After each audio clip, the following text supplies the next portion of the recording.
All right, welcome back everybody to Starting with the Story, the podcast. Today we got Kyle Bowe on the podcast today, and I'm super hyped that he's here. He's all about wellness and inspiration, and he's killing the game with the white background in the room. I love it. It's clean. Is that a picture in the back there? What is that? Yeah, it's my roommate actually hung it. It's kind of a weird, I think the chick is passed out. Oh my gosh. Let's see, what's the title of it? The title is Flaming June. So you have Flaming June over my right shoulder. Amen. Well, hello, Kyle. Thank you so much for being on the podcast. Absolutely, man. I'm super happy to be here and grateful for your time, and yeah, looking forward to it. Amen. Amen. All right. Well, let's just jump right into it, man. What is your story? Who are you? Where'd you come from? What do you do? And why did I even reach out to you? That's a good question. Why did you reach out to me? Should I try to, like, if you're trying to flip it already, being like, all right, let me interview you. Sure. So a very brief rundown of me. I grew up in a small town in New Jersey. And sort of just followed the very traditional path, right? I was actually raised Catholic, so I did the whole Catholic school thing. I went to high school and then was like, all right, what am I going to do after that? Went to college and sort of just followed the path that was laid out for me. And then went to college my first semester and got a 0 GPA. Whoa! How does that happen? Right, so that's sort of everybody's question, right? Like it wasn't like I got like a 1.5 or like a 2.0. I literally got a 0, like 0.00 straight Fs. Yeah.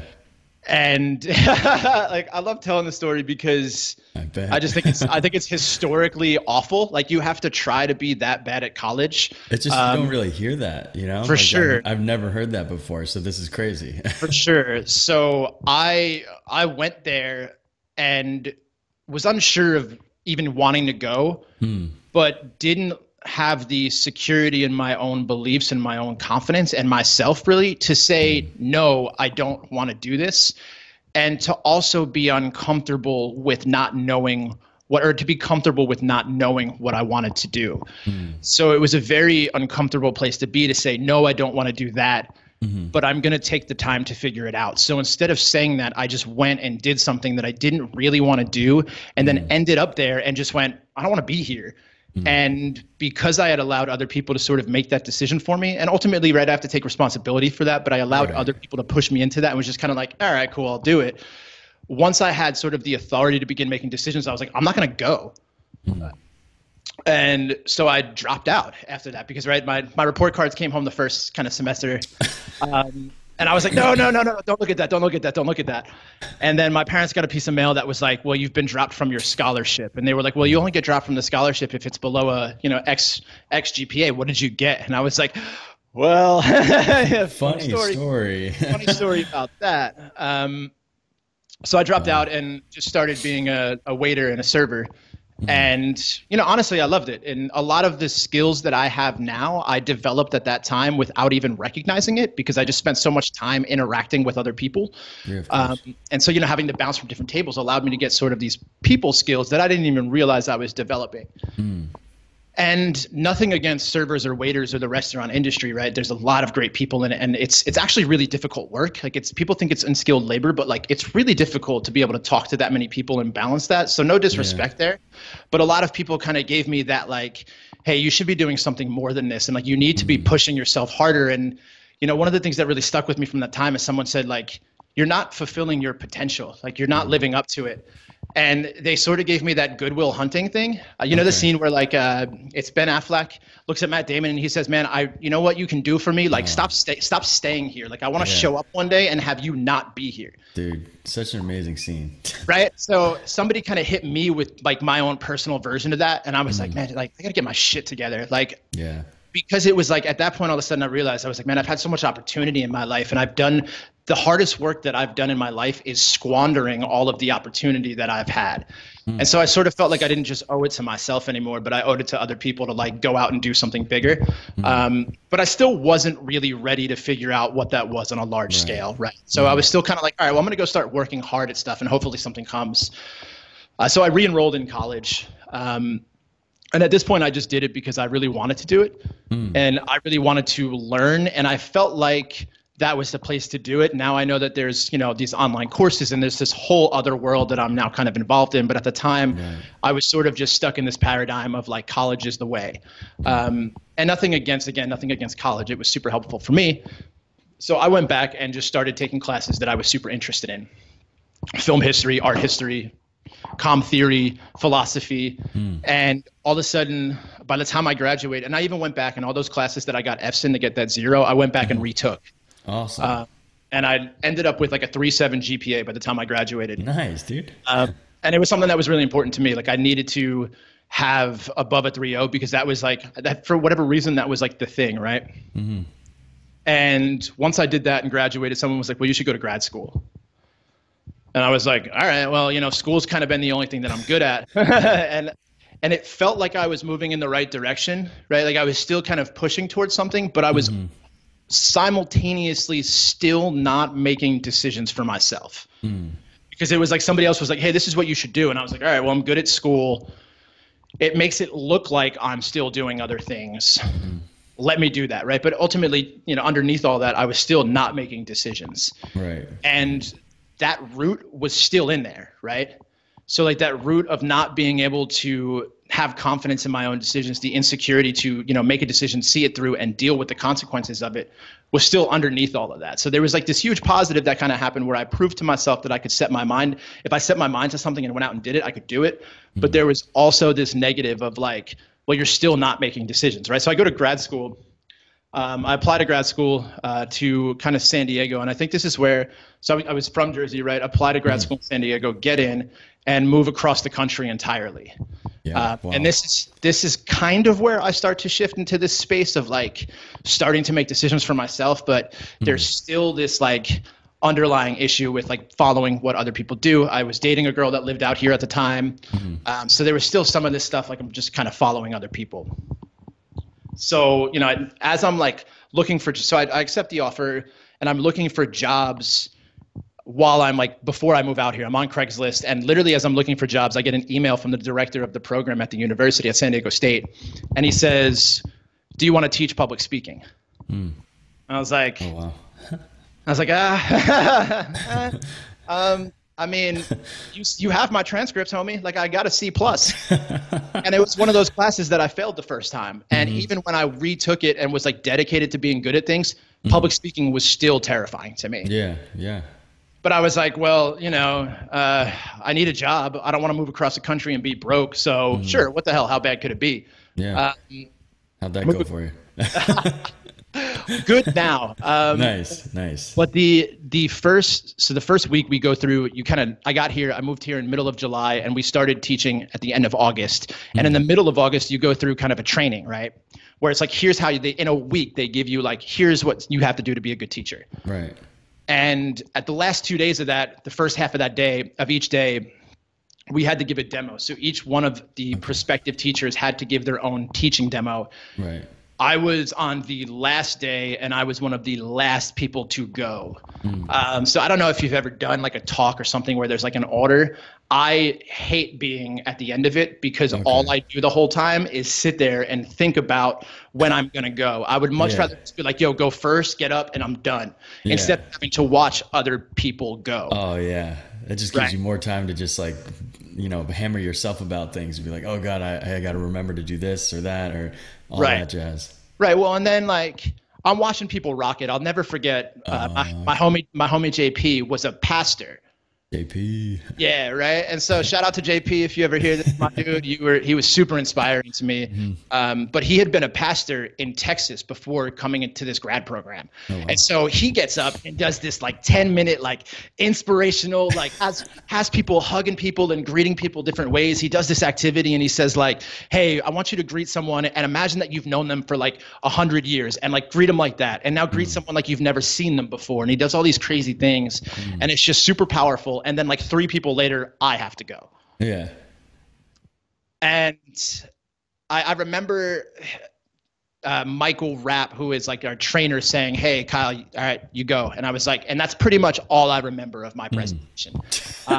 It was supposed to be like 10 minutes. I think mine lasted like 3. Okay. I had people circle up. I started to give this like thing about how college was your time to go from being in a chrysalis, like a butterfly, to being a butterfly.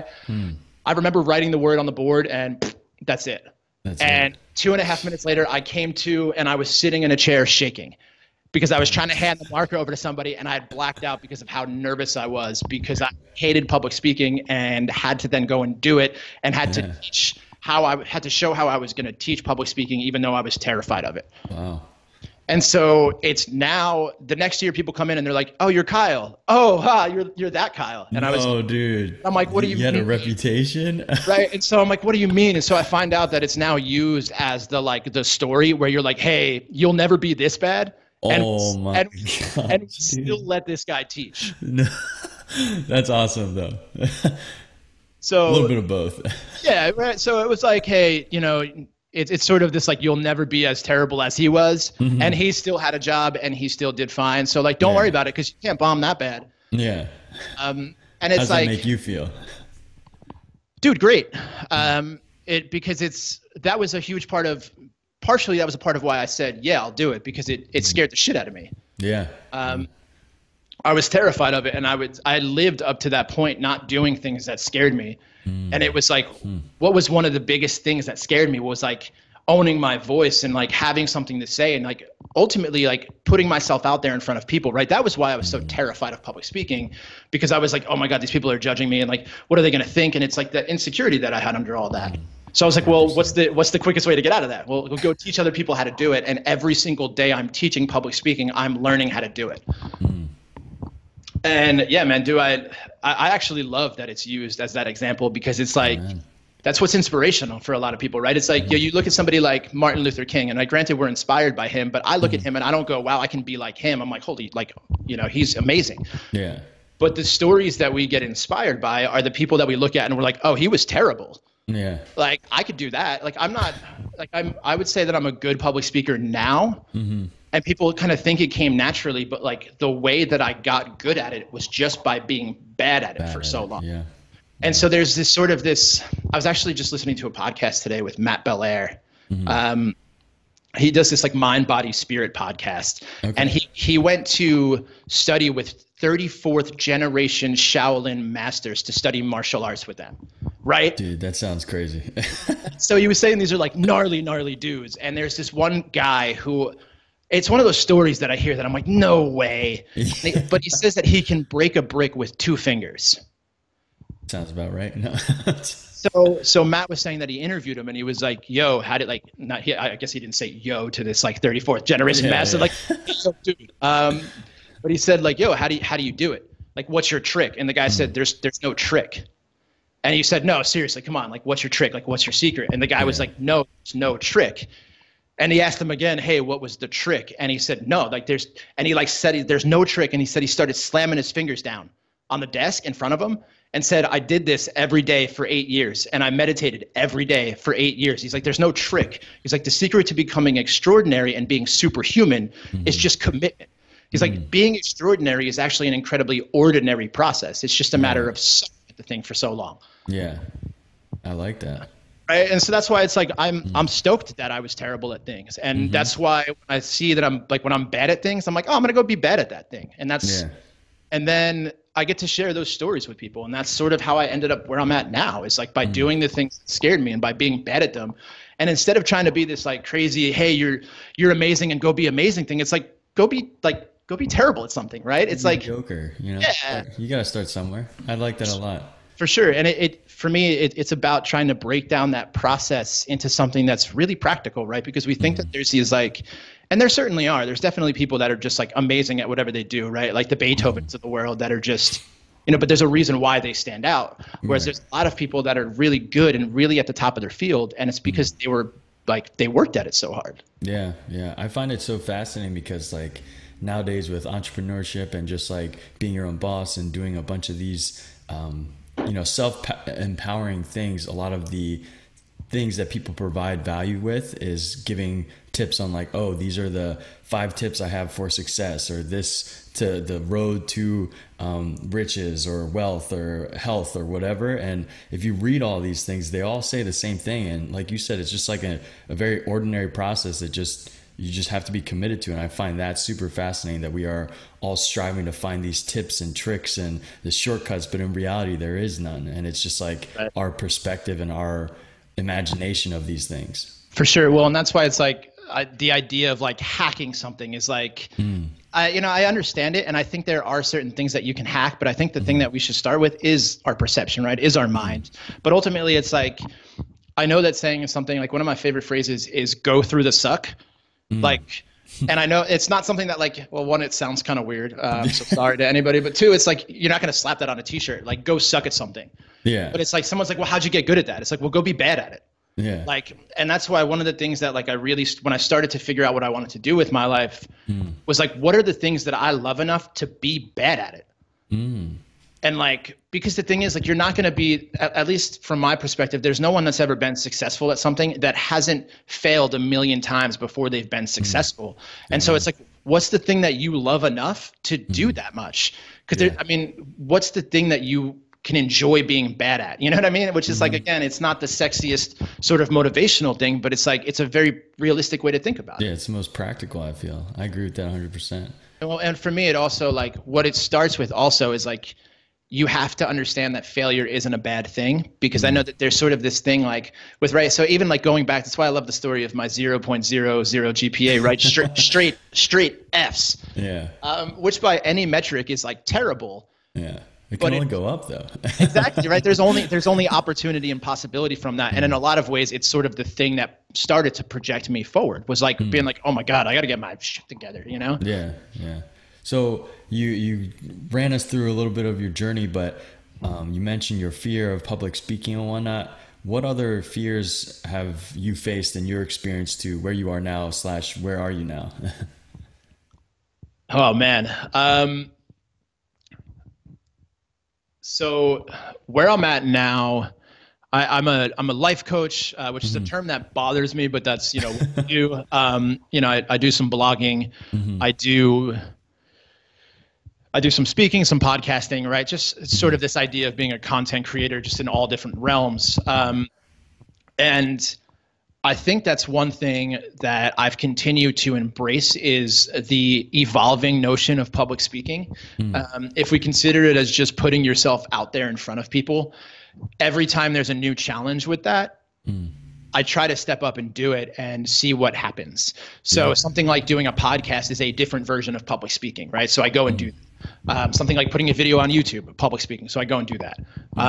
My other biggest fear is heights, like terrified of them. And so you're telling me you're going to go skydiving tomorrow, right? That's what you're saying. Skydiving is for sure on my list. The first way that I really kind of stared at one in the face was hiking Machu Picchu. Okay. Oh, wow. And dude, when I'm telling you that, like, you look like here and it's a 14,000 foot drop, it's a 14,000 foot drop. And there's no rails, you know what I mean? Yeah. There's no, like, there's not a window, there's not glass. It's just, and you're done. So how did someone who's deathly afraid of heights get into that situation? Yeah, I like to call it the point of no return. And there's points in my life where I just rapidly make decisions without allowing myself to think about the negative potential outcomes of it. Right. Okay. And so I remember when I booked that trip, I was like, I should do this. And instead of sitting there and being like, no, like, don't do that. That's dumb. That's a bad idea. A, you don't have the money. B, you don't have the time. C, you're afraid of heights. I was just like, all right. Like, it just sort of, like, that idea just kind of came to me. I think sometimes we get a lot of these ideas that just sort of pop up and we rationalize them away. Yeah. And instead of saying, like, here's what could go right, it's a lot easier to say, here's all the reasons that could go wrong. So when I got that idea, it was actually something that one of my friends, who's a, kind of spiritual coach in that world, she posted it on Facebook, and I saw it, and I was like, that she was hosting a retreat at Machu Picchu. Oh, wow. Where we were going to, we hiked into the jungle. We did a lot of these things. And I was like, Well, and her description said something like, are you like looking for purpose in life? Are you like trying to find what your unique like purpose is in the world? And I was like, oh my God. And like, she had like 5 questions, and every single one of them, I was like, yes, yes, yes. And then it was like, and then the final question was like, well, what are you waiting for? And I was like, man, I've been waiting at that point. You know, this is after I graduated grad school. I was like, man, I've been waiting like 25 years. Like, am I going to wait the rest of my life? And it was like, I just had this like, dude, go. Like, you know, I don't know, like people talk about universe, God, whatever you want to talk about, that ethereal thing, but there was something that was just like, go, and you don't have an option not to. And instead of sitting there and thinking about why I shouldn't do it for like hours, I was just like, all right, let's do it. What advice would you give to people who, when faced with a fear like that, or when faced with the negative thoughts in their mind, preventing them from, you know, achieving a greater goal or a greater position, like what do you tell them? So it depends on the situation, but like one of the things, like, so I gave a talk in front of 500 people for this thing called Ignite. Okay. And one of the things that was actually helpful to me was like actually thinking about what could go wrong. Right. So a lot of times we say like, well, think about what's the best that can happen. And when we're so stuck in some of these negative like thought cycles of like, oh, I'm going to get up there and people are going to hate it. It's like, so instead of trying to like convince yourself that everything's going to be great, I go, well, get curious about those fears. You know what I mean? Think about the fears, like give them a voice. Right. And because by doing that, you start to kind of minimize them. And so in my head, it's like, all right, yeah, like what if I go up there and I black out? And I'm like, well, I've done it before. Right. Yeah. And like nothing that bad has happened. And so you go like, so if the worst thing that could possibly happen is that you go up there and it goes awful and that everybody turns against you, you're probably never going to see those people again. And they were going to post it to YouTube, but they also said if you asked them not to, they wouldn't. So it's like, it never leaves that room. And so if you're like that afraid of something, one, think about some of the stuff that could go wrong. And then also say like, is that really legitimate? Or is it really that bad? You know what I mean? Like, is it that scary? And more often than not, you know, it's not. Yeah. I like that because you're basically saying like approach the irrational fears that you have with rationality. And I think that is a really cool, I guess, realization, or what do you call it? Like maybe a hack. Yeah, a hack. I think that's really awesome. Yeah. It's just really a way for me of reframing the thing, right? Because there's this idea that like we shouldn't look at fear, and it's like what we resist persists, right? So if you say I'm not going to get curious about my fear and you keep pushing it down, well, it's going to stay there, and that's where a lot of that anxiety comes from. Is like instead it just grows and festers. Exactly. So instead, bring it up. You know what I mean? Get curious about it and like ask yourself, is this really legitimate? And you know, it probably is, right? It would suck if you went up in front of people and just blacked out, but like. Yeah. Maybe you're like Dan Harris, right? Dan Harris had a panic attack on ABC, and like they were like, "All right, Dan, hey, over to you," and he was like, all right, back to you guys," and like panicked and went blank, and then threw it back to him. And now, like a couple years later, he's made millions off of a book that he wrote on meditation, on how to deal with that. So he's like started a whole new career because of this terrible thing that happened to him. Right. And so it's like he's managed to turn this huge negative into like an overwhelming positive. And so it's all about how we like choose to look at those things, right? Right. Gonna kind of backtrack a little bit, but you mentioned that in order to figure out what you want to do, you should figure out what you don't mind being bad at. So it seems like public speaking in that sort of realm has become sort of your core, I would say. Yeah. Would you agree? Yeah. No. Yeah. Yeah, for sure. Well, so I think the core of what I want to do is just share my message, right? Share my story ultimately, and different aspects of it, right? Different things that I've learned.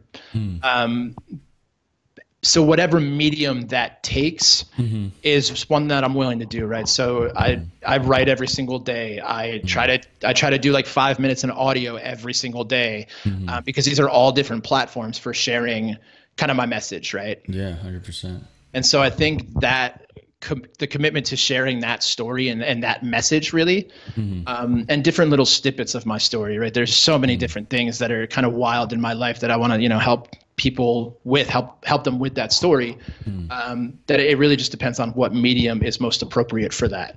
So public speaking, so I taught public speaking for a few years, like I mentioned. And one of the things that I tried to get my students to think about was like, public speaking isn't just this, like you in front of a room.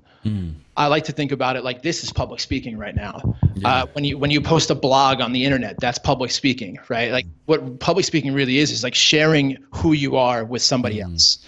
Right. Even if it's like one-to-one, well, that's still a public, right? And not in the sense that we tend to think about it. Like we tend to think about like a presidential speech as public speaking. Yeah.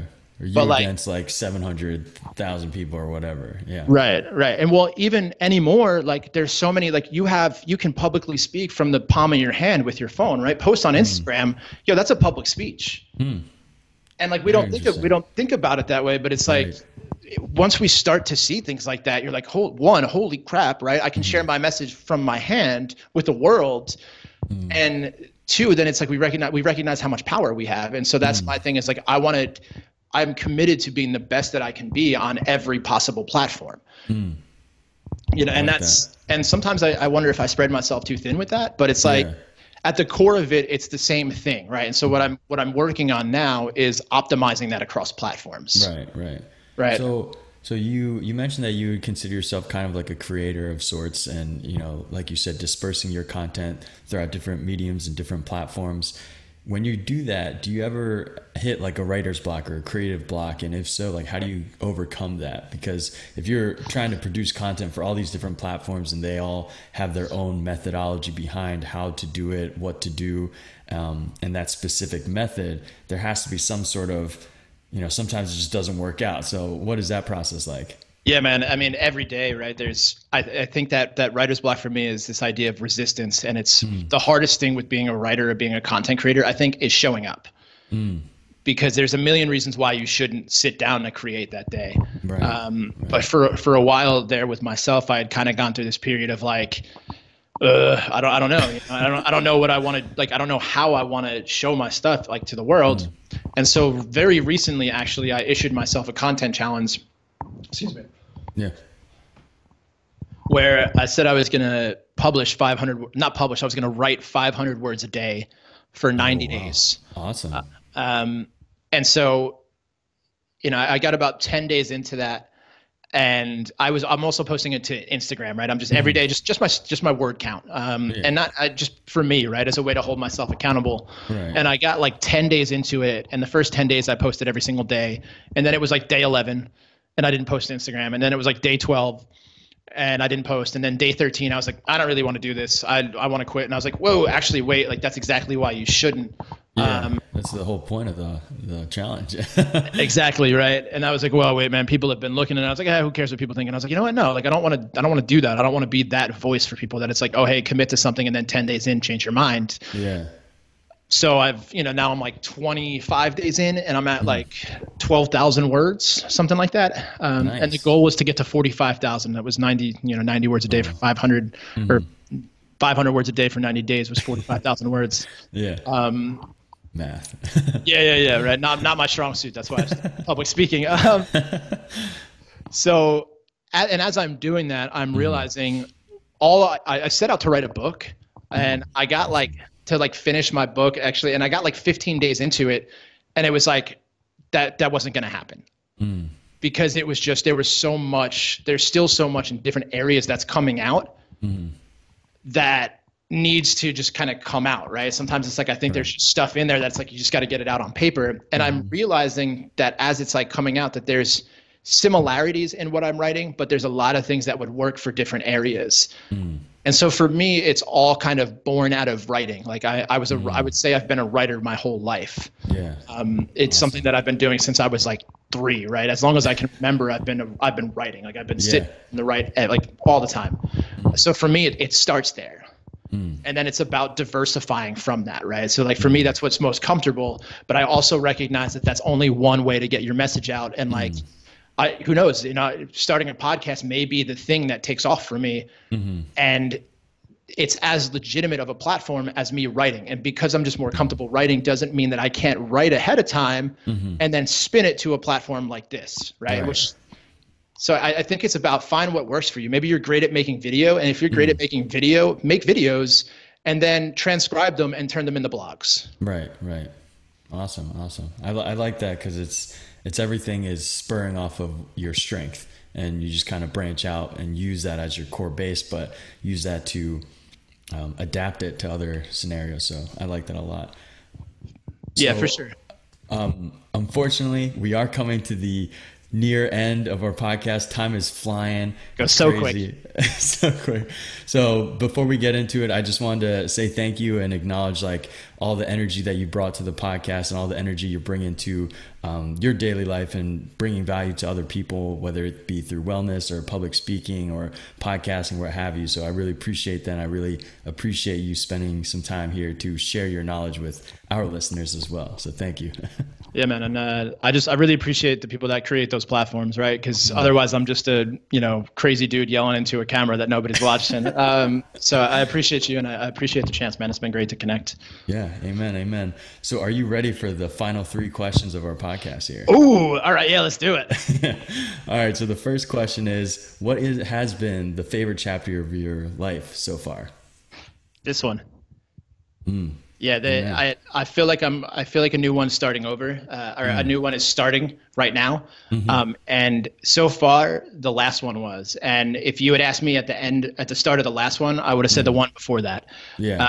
And so I'm really hoping that if you were to ask me again, I think for me it's been every 3 years. There's kind of been a new chapter. I hope if you were to ask me again in 3 years that I would say the last one. Awesome. But so far it's the last one for sure. Amen. Amen. Cool. So, second question is, if you had to put a title to the next chapter in your life, what would you title that chapter? Oh man. Somebody told me yesterday that I was thriving. And I think for me, I don't want to name it I am thriving. I would name it what does thriving look like? And then what I would want to do with that chapter is answer that question. Wow, I like that. I like how you thought that whole chapter out. Like you got in there. That's good. That's good. And the final question for today is, if you had to put a title to the book of your entire life up until now, what would you title that book? Yes, dude. And you can't use your ebook or whatever book that you wrote. All right. Well, so can I use the book that I'm working on? Or what? Yeah, 100%. So I don't have the title for that yet. Okay. But we'll come up with it right now. the tentative title for it, based on right now, is called "It's Searching for Self."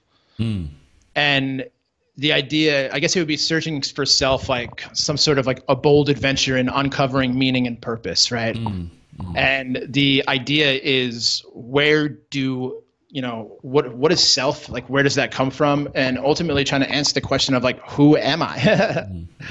Because that's something that like I've always kind of thought about, right? Not in that Zoolander way of like, who am I, but just sort of trying to figure out like why I'm here and what I'm supposed to do, right? Because for me, one of the things that I've discovered is that life is about the impact that you create for other people. And my thing has been about finding the best way to do that in a way that's positive, because you're impacting. What I realized was that I was impacting people whether or not I wanted to, and that being conscious of that and aiming to do that in a positive way was one of the things that was fundamental to life for me. Awesome. I like that a lot. I like it.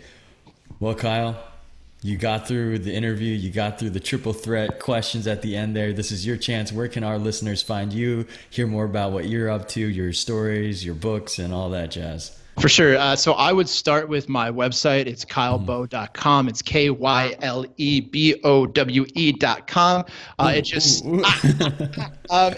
It just recently launched. I'm redesigning it right now, so stick with me. That was one of the things that I was afraid of as well, was launching my website, but I went ahead and did that and decided that I would redesign it while it was out there. You can subscribe to my mailing list on there. I promise I will not harass you. I will not spam you. I would keep you updated on, things that are going on with my kind of career, quote unquote, when the podcast is coming out, all those things. So you can stay in tune there, and also connect with me on Instagram. My username is Kyle Bowe. It's at Kyle Bowe, KALEBOWE. Someone stole my name on there, which I don't like. But do you like Kale? I actually didn't when I picked it up. I just thought it was kind of clever and catchy, but I like Kale now. So connect with me on there and reach out and actually connect. I love it when I get messages from people. So literally connect with me on there. Amen. Well, Yeah, brother. thank you so much, man. This is a lot of fun, and I hope you have a great rest of your day, dude. Stay safe, Yeah. stay you. Yeah, you as well, brother. I appreciate the time. Yeah.